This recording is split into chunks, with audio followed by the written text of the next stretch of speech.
Hello and welcome to another episode of Let's H. I'm your host, Pushjaw. Scroll down and click on the read more in the blurb, follow the links, and become a patron on Patreon to support quality content. So today I'm back with another episode of Angel Season 5. We're getting close to the end. This one is the 20th episode of Season 5. It's called The Girl in Question, and as you may have deduced, it refers to Buffy. Buffy is a big part of this episode, while simultaneously not actually being in this episode. They were holding out until nearly the very end that Sarah Michelle Gellar would actually relent and be in an episode, even if it were just a cameo appearance. This was the episode in question, no pun intended, that was the last-ditch effort to get Buffy to be in the show. They failed, and I have to say, it's probably a better episode for it, because the big point about it is that Angel and Spike need to move on with their lives instead of obsessing over Buffy. In that, I can agree with it. It was an episode that really should have taken place long before now.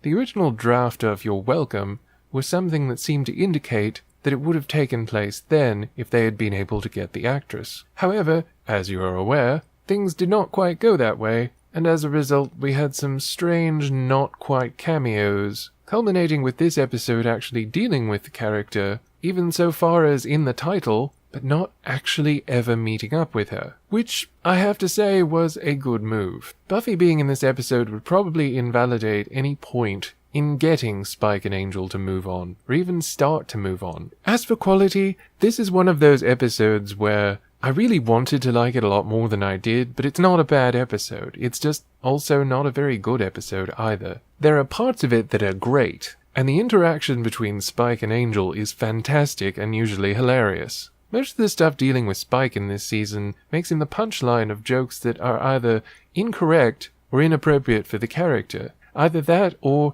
they damage his character directly. This one shows a bit better that honestly Spike and Angel are kind of on an even keel. They can both be made the butt of jokes because neither one is a perfect person. They've got a long way to go to develop, and they're both unhealthily fixated on someone with whom they had a relationship in the past. Angel's obsession with Buffy has always been unfortunate. Spike's relationship with Buffy, oh dear, oh dear, oh dear. That's pretty much the prime example of Spike syndrome. Whoever they needed him to be, he would be, and in whatever particular episode they wanted him to be. His relationship with Buffy, in my opinion, was one of the worst parts of the last half of that lamentable series. Fortunately, in Season 5 of Angel, Spike actually gets consistent writing, and we are to assume that he has at least moved on somewhat from Buffy, especially judging by the earlier episodes in the season where he had the opportunity to go see her himself but chose not to because it would cheapen his sacrifice and the heroism of him giving so much to close the Hellmouth. Even though, as you may remember, I didn't care for the episode Harm's Way, that was a good thing to do in it, and at the time I felt like it would have been a better idea to focus the episode on Spike rather than Harmony. As much as I like Harmony, that was not a good episode. The Girl in Question actually does that. It focuses on Spike and Angel most of the time. The B-plot this time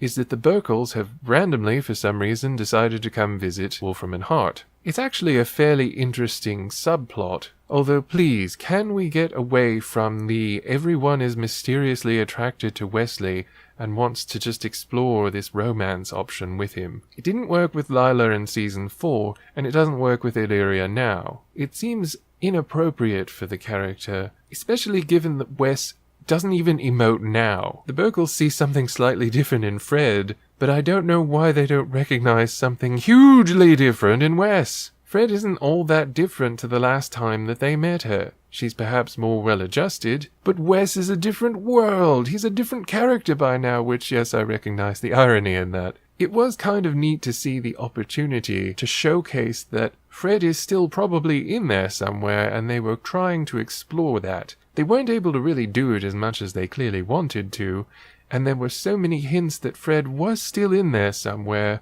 but it would take a lot more time and a lot more wrangling to get her out. I still say it would have been a better idea to introduce Illyria as a second dominant personality and have Fred still be in there obviously fighting that personality and fighting with the demon inside, basically. It would be a more dynamic version of the vampire struggle, which none of the vampires in the show really struggle with anymore. Still, the B-plot is very interesting, and that's mainly for Illyria. As usual, Wes just doesn't emote. This shouldn't be a surprise at this point, because if you've listened to any of the other episodes, you know he doesn't emote in this season. That's just not a thing he does. Even though this is supposed to be something that would probably tear him apart and does raise a lot of disturbing thoughts and questions, none of them are really explored other than Wes whispering in what we must presume is some sort of pained annoyance, which comes off as just kind of boredom. But it is kind of horrifying. You don't know if Fred's in there or not.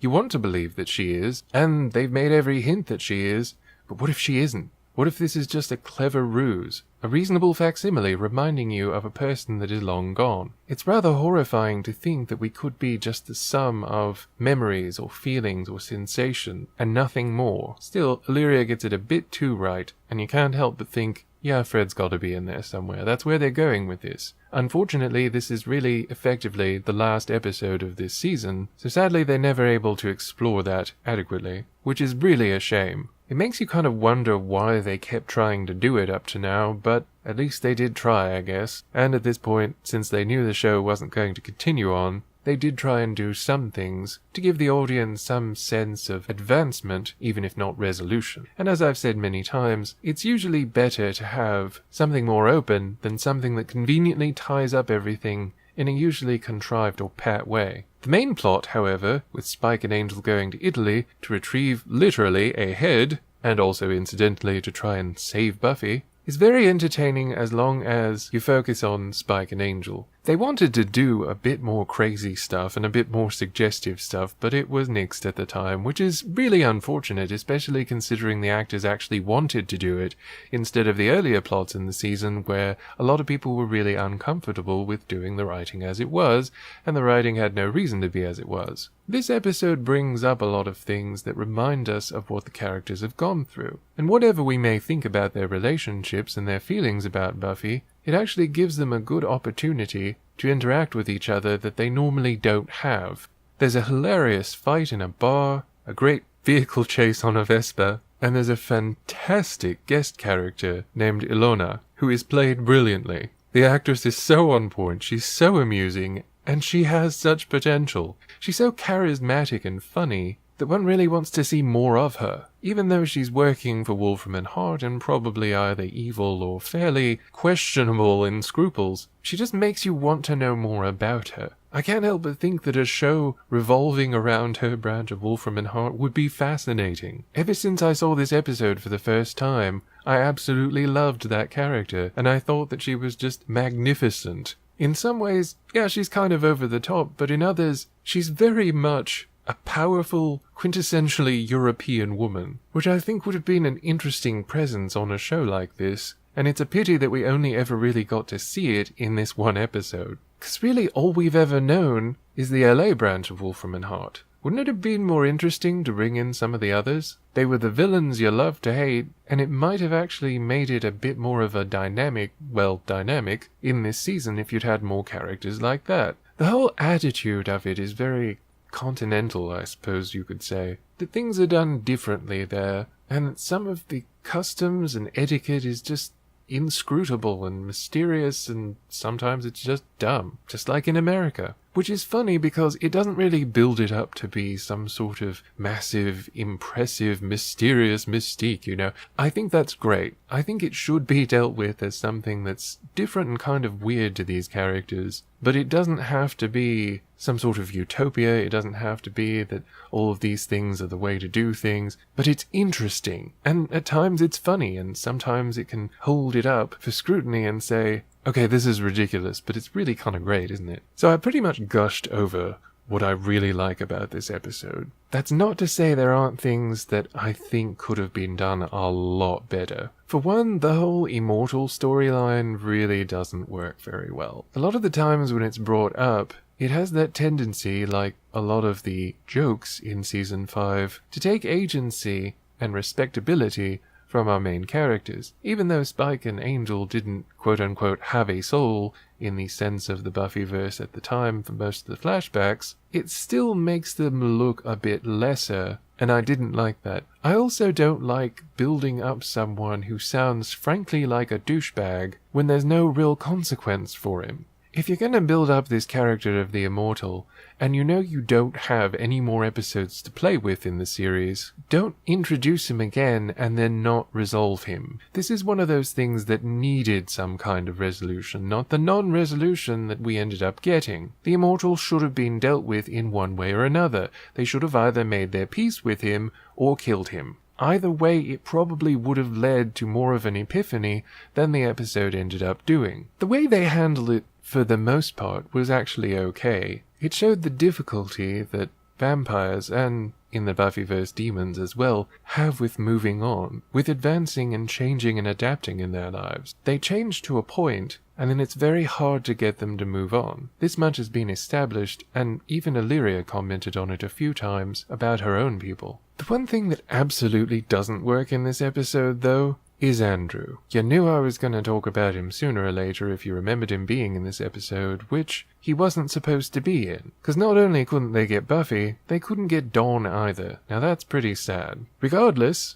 barely changing the role at all, or in fact not changing the role at all, for Andrew made it seem a lot more awkward and homophobic, which is a shame. You and I both know that he was just getting dolled up to go out with his girlfriends and pick up dudes, because the character, up to now, in every single episode, has been played as a painfully dorky gay dude. But what he says to Angel and Spike before then about moving on and changing and all this stuff is extremely clumsy, and seems to indicate that he's into girls now or something. I know that's not the way it was intended, but I'm not the only one that saw this in that episode. It's very, very awkward, and someone should have caught that before they did the episode. It not only doesn't make sense, and is fairly disrespectful to the character, and you know me, I hate Andrew, but it's also tremendously homophobic and awkward. It makes it seem like, oh, he could just change his mind at any time. Which, if you see him look at Spike at any point in the episode, yeah, it makes it pretty clear he's not changing teams anytime soon. Still, that was inexcusable. There is absolutely no excuse that this was allowed. And it's yet another awkward moment where things weren't as tolerant or progressive as lots of people would like to claim they are. These were kind of frequent, actually. But moving on from that, possibly the biggest issue with this whole thing is, well, the girl in question. Buffy's in Italy. Dawn's going to college in Italy. Buffy is finding time to date the Immortal, and they activated every goddamn Slayer in the world. So, instead of helping these people that we have seen in a particularly poor previous episode, are struggling with thinking that they are insane or being driven insane by the awakening, you're off shaking your booty in Italy. Buffy, you're an asshole. And as much as I disliked her by this point, you can't really like her when she's shirking her duty. And we've seen in previous episodes in this season, pretty much everybody from the Buffy setting is an asshole. Giles is an asshole. Willow is an asshole. This just makes all the rest of them look completely like the assholes that they are. They're not being responsible. They're not taking responsibility for things that they themselves did. Buffy's using her authority, laughable as that is, to go around bullying people. And instead of actually organizing a group and leading that group, she's partying in Italy and sending her sister to school in Italy. Yeah, that's real excusable. So that's kind of a big problem too. If you don't know much of anything about the Buffy storyline, which would seem to be kind of counterproductive since they were kind of banking on you knowing it and thus watching Angel, you might be able to give it a hand wave. But if you do know things about the Buffy storyline, this will just make the characters seem even worse. Overall, this was a pretty good episode. There are just those caveats and those considerations and the things that it will make you think about that you shouldn't really be thinking about. They should have covered these things better, and the slip in the script with Andrew substituting for Dawn is absolutely inexcusable. And to boot, would it have been so difficult for them to get two hot dudes to pick him up? Little thinking could go a long way. Overall, however, the positive outweighs the negative of this episode, and so I would say if you're a big Spike Angel shipper, and if you really like to see things that seem to add to that, or if you just like the dynamic between Spike and Angel and the actors interacting, definitely watch this episode. And I have to say, it's worth seeing for Ilona alone. The Illyria subplot is interesting, and for once, an angel-centric plot actually makes him seem more sympathetic, unlike the introduced in last episode plot, which was basically the start of a huge retcon that we'll find out in the finale. This episode goes a long way to making Angel seem a bit more relatable and a bit more down to earth, as well as slightly less of an asshole to Spike, sort of, kind of. That's good at least. Unfortunately, it comes at an odd time. This really should have been before the previous episode, which was Time Bomb. It doesn't work to have him do a heel turn at the end of Time Bomb, and then basically handwave it for an entire episode. But this is the same thing they've been doing all season, where they introduce a story element, don't deal with it for an entire week, and then in the episode after that, finally deal with it and resolve it. It's completely silly in this case though, because, well, not dealing with it now is costing him a lot of loyalty, and frankly, it's a stupid idea. But I'll get to that when I get to it. This episode is worth an inclusion on your watch through of Season 5, provided you like Spike and Angel and their interaction. If you don't, leave it out, but you will be missing a great thing in Ilona,